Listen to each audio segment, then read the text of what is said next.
Bonjour, je voudrais d'abord remercier les organisateurs de m'avoir associé à cette session sur les hépatites virales en Afrique. Donc, j'aurai le plaisir de vous traiter l'élimination de l'hépatite C et l'accès aux antiviraux en Afrique par rapport à cette maladie. Comme vous le savez, l'hépatite C reste encore fréquente et un véritable problème de santé en Afrique, notamment en Afrique subsaharienne. Vous voyez qu'au Maghreb, la prévalence oscille entre 0,5 et 1,2%, alors qu'en Afrique subsaharienne, ça peut atteindre des chiffres comme 11%, et vous voyez du 4, du 5, du 8%, donc c'est une prévalence assez élevée.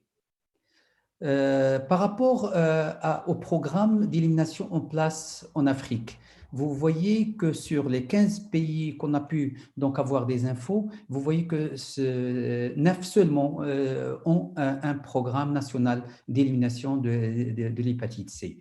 Ce programme n'était financé que pour 7 parmi ces 15. Et si on regarde la problématique des registres nationaux des nouveaux cas ou de cirrhose CAC, c'est entre 3 à 4 pays sur 15. Donc, peu de pays africains disposent d'un registre national, que ce soit pour les nouveaux cas ou pour la cirrhose ou le CAC. Quant à l'assurance maladie obligatoire couvrant les hépatites, c'est seulement 5 pays sur 15. Si on regarde les objectifs fixés par l'OMS en matière d'élimination, c'est de réduire de 30% les nouveaux cas et de 10% la mortalité en 2020 et arriver à une réduction de nouveaux cas de 90% et avec 65% de réduction de décès.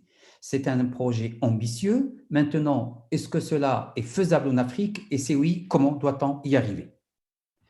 Si on voit la réalité, et là, c'est les données à l'échelle mondiale, et si je vois par rapport au nombre de patients infectés versus diagnostiqués, en jaune, vous avez l'Afrique, et vous voyez que parmi les malades infectés, une minorité, malheureusement, est diagnostiquée. C'est moins de 5% qui sont diagnostiqués, plus de 95% ne connaissent pas leur statut par rapport à cette infection. L'intérêt de faire du dépistage. Et vraiment, c'est la clé de la réussite d'élimination. Sans le dépistage, on pourra et en aucun cas réussir un programme d'élimination. Malheureusement, vous voyez en Afrique, en 2016, seulement 7 pays ont un certain, des campagnes de sensibilisation ou des campagnes de dépistage, mais ça concerne essentiellement l'hépatite B, rarement l'hépatite C. Et pourtant, le dépistage dans un pays africain comme l'Égypte a montré son efficacité. Population, ça c'est la dernière campagne de dépistage en Égypte, publiée dans New England Journal of Medicine en 2020. Population cible 62 millions. Regardez, 49 600 000 ont pu être dépistés, ce qui représente 79%. Comment ils ont pu y arriver? C'est la mobilisation à l'échelle de la nation, que ce soit par les professionnels de santé, que ce soit au niveau des mosquées, des églises, des stades de football, même dans les centres commerciaux, au niveau des gares, des stations de métro, au niveau des usines. Vraiment, c'est un effort colossal à tous les niveaux. Tout ça est suivi par des campagnes de sensibilisation utilisant tous les médias pour pouvoir amener les gens à aller se faire dépister. Ils ont utilisé un moyen de dépistage simple, c'est le test rapide, et ils ont trouvé une prévalence de 4,6. Donc, c'est faisable. C'est faisable, mais à condition qu'il y ait une mobilisation massive, comme c'est le cas en Égypte. Pour réussir aussi cette élimination en Afrique, il faut simplifier les schémas thérapeutiques et il faut simplifier les schémas, tous les bilans pré-thérapeutiques, c'est-à-dire le parcours simplifié pour le maximum de gens qu'on peut. Et ça se résume à un dépistage par un test anticorps anti-ACV. Positif, on confirme par une PCR, on évalue la fibrose par un APRI ou par un FIB4, c'est des tests gratuits, et on traite par une association pangénotypique. Malheureusement, la biologie en Afrique n'est pas disponible partout, et aussi le coût pose problème. Ça, c'est les données qu'on a pu recueillir, et vous voyez que les anticorps anti-ACV, leur coût moyen en Afrique, c'est 12,7 €, alors qu'en Égypte, dans la dernière campagne, le test rapide était à 0,58 $. La PCR, la moyenne en Afrique, c'est 58 €. Dans la dernière campagne de dépistage en Égypte, la PCR a été facturée à quelque chose comme 4,8. Bien sûr, le patient n'a pas payé, c'est l'État qui a payé. C'est 4,8 $. C'est vraiment, regardez la différence de prix.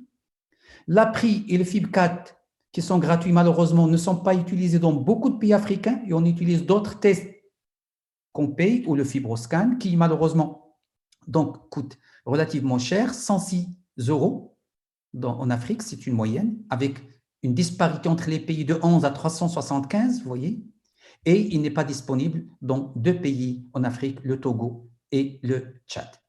Donc, vous voyez que le problème de l'accès au traitement nécessite un bilan, lequel reste malheureusement encore cher en Afrique. Donc, il y a un effort à faire par rapport à ça. Et l'un des efforts, c'est d'aller vers l'antigène de l'hépatite C au lieu de faire de la PCR. Voilà une étude qui nous vient de Dar es Salaam en Tanzanie et qui a montré que finalement, l'antigène ACV est corrélé de manière parfaite à la PCR. Donc, il peut être parfaitement, il pourra la remplacer à condition que, bien sûr, soit moins cher. Pour augmenter la réussite de ce programme d'élimination en Afrique, il faut utiliser que les associations pangénotypiques parce qu'on ne va plus demander de génotypage. Si on voit la situation actuelle en Afrique, les trois associations disponibles sont SOFDACLA, SOFLIDI et SOFVEL. Là, vous avez les pays où ces associations sont disponibles. Par exemple, SOFDACLA, il n'est disponible que dans 7 pays. SOFLIDI, disponible que dans 4 pays. Et le SOFVEL, heureusement, il est disponible dans 10 pays par rapport aux 15 par rapport auxquels on a eu des infos. Et vous voyez la disparité des prix. SOFDACLA, ça peut aller de 150 à 1177. 1177, c'est au Gabon. Et vous voyez que la moyenne est de 505 euros. Pour le SOFLIDI, c'est de 75 euros à 380 avec une moyenne de 275 euros. Et le SOFVEL, c'est 135 à 550 euros avec une moyenne de 318. C'est bien d'avoir des médicaments, mais il faut avoir l'accès à ces médicaments. Et si vous voyez le nombre de patients traités en 2016 dans les pays à bas revenus, c'est vraiment une minorité. Regardez, en 2017, 26 000 seulement ont été traités dans les pays donc, à bas revenus, comparé à des pays à revenus élevés ou à revenus moyens. Regardez, 1 million, presque 300 000, 450 000. Donc, le problème de l'accès aux antiviraux reste posé en Afrique. Regardez cette étude qui nous vient de la Tanzanie. 1305 usagers de drogue ont été dépistés.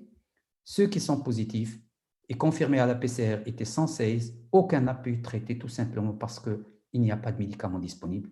Donc, au moment où cet article a été rédigé, c'est en 2018. Une solution pour l'Afrique, c'est l'accès au générique ou à des accès ou à des contrats programmes avec de l'industrie pharmaceutique pour pouvoir amener ces médicaments à un prix le plus faible. Regardez par exemple par rapport au sofosbuvir, la molécule mère, le prix il est à 300 et le générique peut descendre à moins de 50. Et la même chose pour les autres associations, SOFDACLA, SOFLIDI, voire même SOFVEL. Lorsqu'on utilise les génériques, on augmente l'accès. Donc, par rapport à l'Afrique, il faudra absolument donc centrer notre intérêt sur ça et développer des partenariats avec l'industrie pour avoir des médicaments à un prix accessible. L'exemple nous vient encore de l'Égypte au cours de cette dernière campagne qui vient d'être publiée en 2020 sur les malades dépistés. 76% des malades dépistés avaient une PCR positive.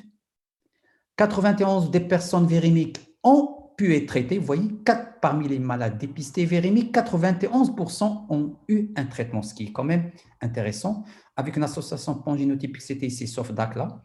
Et au total, 465 000 à peu près ont terminé les 12 semaines de traitement et on a pu obtenir une SVR chez 98% parmi eux, ce qui fait un total de 381 491. C'est quand même une réalisation extraordinaire et je suppose, puisque ça a été possible en Égypte, ça pourra être possible dans d'autres pays africains, mais à condition qu'il y ait un engagement national à tous les niveaux. On va revoir cette histoire donc, sur l'une des diapos.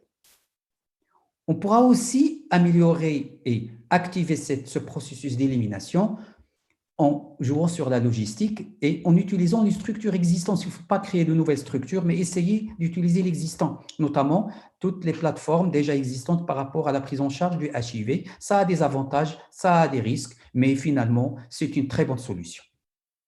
On pourra impliquer, il faut impliquer les médecins généralistes dans tous les pays où il n'y a pas assez de spécialistes. Et l'exemple nous vient bien sûr de ce excellent projet qui est donc le projet ECHO aux États-Unis. On peut faire donc de la télémédecine, le télémonitorage entre le centre spécialisé et les médecins généralistes. Et les résultats sont excellents. Plus de 90% de SVR donc, dans cette cohorte où la collaboration entre un centre spécialisé et les médecins généralistes a été faite de manière optimale. Si on ne peut pas accéder à un programme large d'élimination à l'échelle nationale, on pourra commencer par des programmes de micro-élimination visant des populations cibles qu'on maîtrise, qu'on connaît, qui ont déjà des anticorps qui ont déjà été dépistés, voire même parfois confirmés par PCR. Je pense en premier aux co-infectés HIV, aux insuffisants rénaux. Au Maroc, par exemple, on sait qu'il y a 5500 insuffisants rénaux avec confirmés, ils n'attendent qu'à être traités, les usagers de drogue et les établissements pénitentiaires. Et un beau papier donc, a été publié concernant ce programme en Éthiopie. Donc, on peut déjà commencer par ces programmes de micro-élimination si on ne peut pas avoir un programme global et assez large comme c'est le cas en Égypte. Il faut absolument une stratégie globale. Il faut un engagement au niveau national de nos gouvernements, de nos politiques. Il faudra absolument intégrer la prise en charge de l'hépatite C dans les systèmes et les stratégies avec une approche de santé publique. Il faut chercher un partenariat efficace, notamment avec l'industrie pharmaceutique, pour avoir des médicaments à un prix qui soit accessible, avec au niveau étatique et au niveau du public une bonne collaboration entre les secteurs, parce qu'il faut toute une logistique. La santé à elle seule et les professionnels de santé à eux seuls ne peuvent pas, donc il faut avoir donc une intersectorialité parfaite.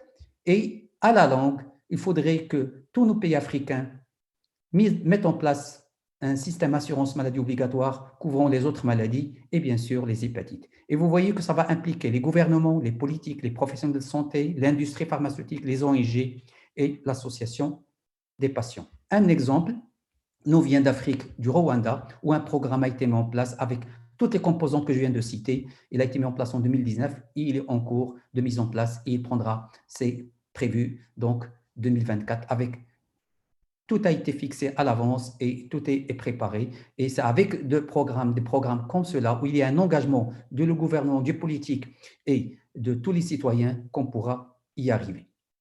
Avant de conclure, je voudrais remercier tous les amis qui nous ont permis d'avoir les données pour pouvoir vous faire cette présentation. Et ils sont nombreux, ils sont tous remerciés. Je voudrais remercier en personne mon ami Roger de l'effort fourni. Et en conclusion, je dirais que la prévalence de l'hépatite C reste élevée en Afrique, que des traitements pangénotypiques aujourd'hui sont disponibles. Malheureusement, il y a encore un problème d'accessibilité, d'où l'intérêt de développer toute la politique du générique et du partenariat avec l'industrie pharmaceutique pour amener ces molécules à un prix accessible au niveau de l'Afrique.